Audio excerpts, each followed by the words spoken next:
Hi and welcome to Topico. In today's video, we're going to talk about the recent US Fed interest rate hikes.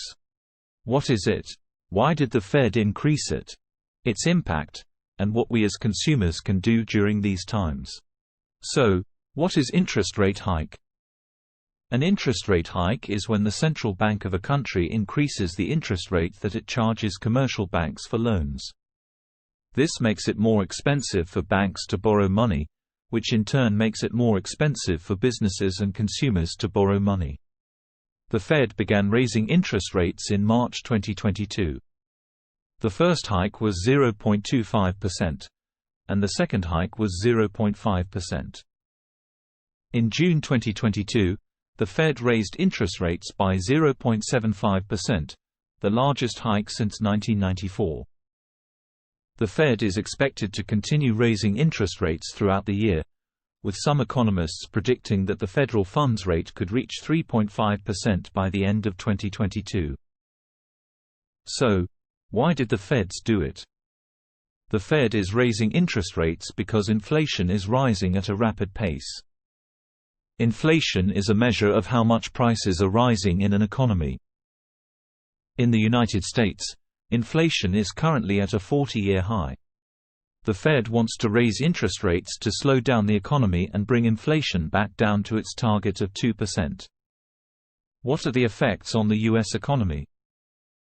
The Fed's interest rate hikes are likely to have a number of effects on the economy.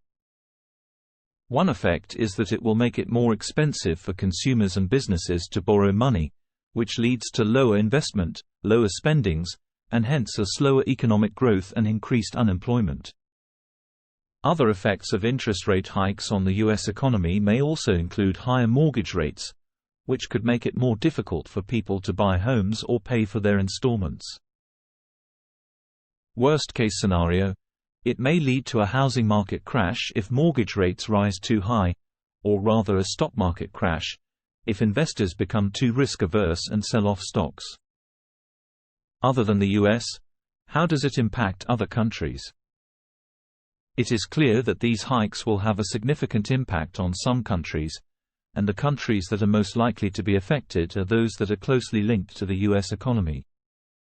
These countries include Canada, Mexico, and China. Canada is closely linked to the US economy because it is a major trading partner. The two countries share a border, and they also have a common currency, the US dollar. This means that when the Fed raises interest rates, it also raises interest rates in Canada. This will make it more expensive for businesses and consumers in Canada to borrow money, which could slow down economic growth. Mexico is also closely linked to the US economy because it is a major trading partner. The two countries share a border, and they also have a free trade agreement. This means that when the Fed raises interest rates, it also raises interest rates in Mexico. This will make it more expensive for businesses and consumers in Mexico to borrow money, which could slow down economic growth. China is a major trading partner of the United States, and it is also a major recipient of U.S. investment. This means that when the Fed raises interest rates, it could lead to a slowdown in Chinese economic growth. This is because Chinese businesses will find it more expensive to borrow money, and this could lead to lower investment and slower economic growth. In addition to the countries mentioned above, other countries that are likely to be affected by the Fed's interest rate hikes include Europe. The European Central Bank, ECB, is also raising interest rates in an effort to combat inflation. However, the ECB is raising interest rates at a slower pace than the Fed. This means that the euro could appreciate against the US dollar, which could hurt European exports. Emerging markets are also likely to be affected by the Fed's interest rate hikes because emerging markets often borrow money in US dollars. When the Fed raises interest rates, it makes it more expensive for emerging market countries to borrow money. This could lead to a slowdown in economic growth in these countries. So, what can we do as consumers? First, be prepared for higher interest rates. Rising interest rates will likely lead to higher borrowing costs for consumers. This means that you may need to pay more for things like mortgages, car loans, and credit cards. Second, review your budget. Take a look at your budget and see where you can cut back on spending.